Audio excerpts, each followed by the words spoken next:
Ooh, my wife is like, sorry. Ooh, all right. So, welcome again to Military Guna TV.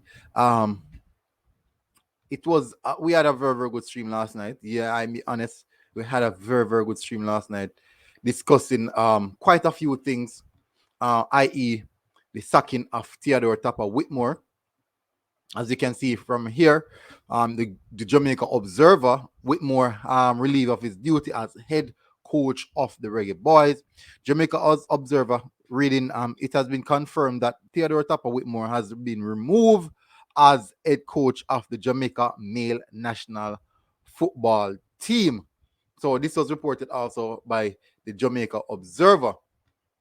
I know I have a lot of people who are still questioning the situation. So, people, please, guys, smash the like button and make sure that you hit that subscribe button as well. I would really, really appreciate it. I'm on my road to 10K. Really, really appreciate the support to reach 9K. 10K, as I said, was major aim for this year. And if I can complete that 10K, it would be tremendous, people. It would be tremendous. So let's get in it. So the first question is, I asked a few questions on the board on the matter last night, and I'm going to answer some of them myself. Um, so we have heard that Ricky Hill, that's information that Ricky Hill would be the one who's to take over while Paul has assistance. That's what we have heard. I want to know that if it's a case in which, because we just want Tapper out, that will take anyone. No, that's not the case. For me, I have a bit of concern in regards to Ricky Hill. When last as a coach and those aspects of football. If you haven't coached since 2014, that is a long time. That is a long time, people. It doesn't matter what one look at. That's a long time out of the game, and he might be a bit rusty. No, he has a accolade to his name in regards to his with the winning of the USL Championship in 2012 with um Tampa Bay Roadies. So yes, you can say that is something positive having that to your name. But he hasn't been in the game for such a long while. He's 62 years old. That's also a positive in which he will command that respect in the dressing room for experience. Now, another question is: will this action save the World Cup qualifiers campaign? And for me, I think it possibly can, because I know a lot of people are going to say that they are finally reaping some result. But let's be honest, football is a result-oriented game.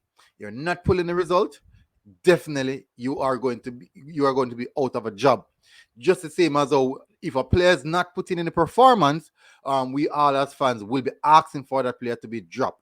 It's just the same. Why is it that if the coach is not getting the result, he should not be punished or penalized for his action, but yet still when the players are not performing well, they should be penalized? I think you go right across the board. And nonetheless, or nevertheless, just the same as Mr. Ricketts, just the same as the JFF board, should be penalized just the same for all the mishaps, all the mishandling of the federation. So definitely they are also on the slaughter board for me. In regards to it saving the campaign, I think it's a bold move, a bold statement, showing faith that they want something out of this campaign, and it is telling the players that they are extremely serious about this particular campaign. And there's nothing wrong with doing that. There's nothing wrong with being serious about the particular campaign.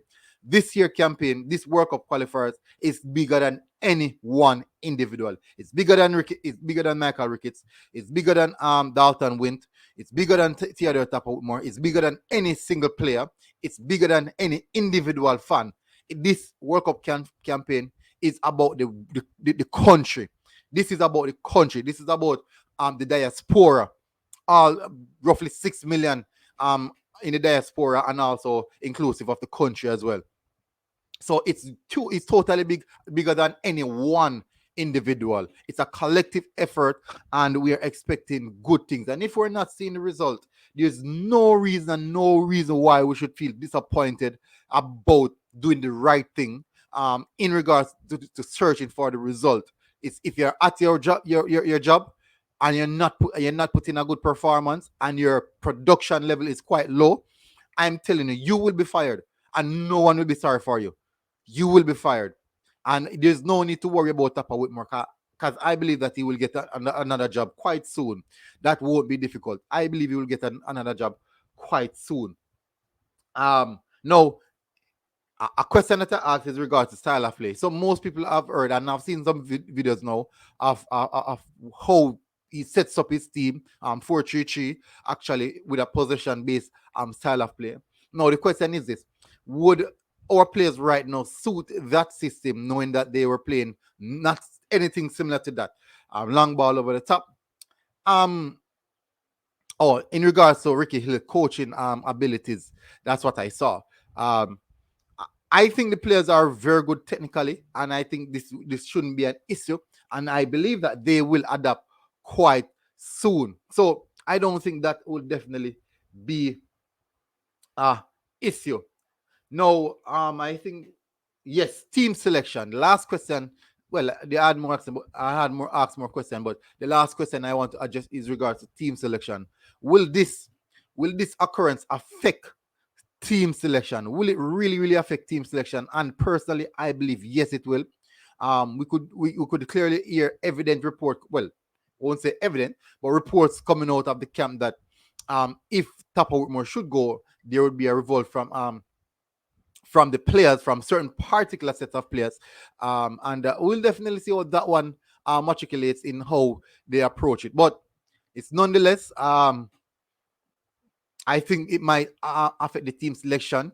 Yes, because there's a few players that are just predominantly in Tappa's Whitmore 23-man squad or starting level, and it seems as if they definitely cannot have a rest or even see eye to eye with the bench. I.e., let's say Kemar Tax Lawrence.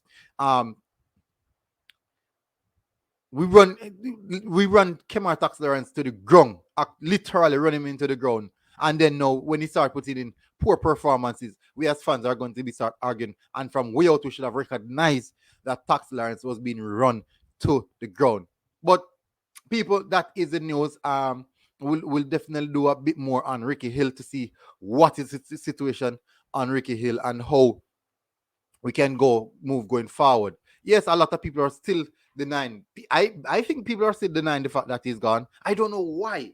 I don't know why. Is it that we're afraid of letting Tappa Whitmore go, or I just don't know why what the situation is. But people, definitely this has been really a good one, people. Hopefully, guys, remember to smash the like button. If you have never done so, please hit that subscribe button as well. It has been a good one, people. So thank you guys for tuning in. Military Guna TV, people. And guess what? I am out. Shot on the screen. Move the banner here.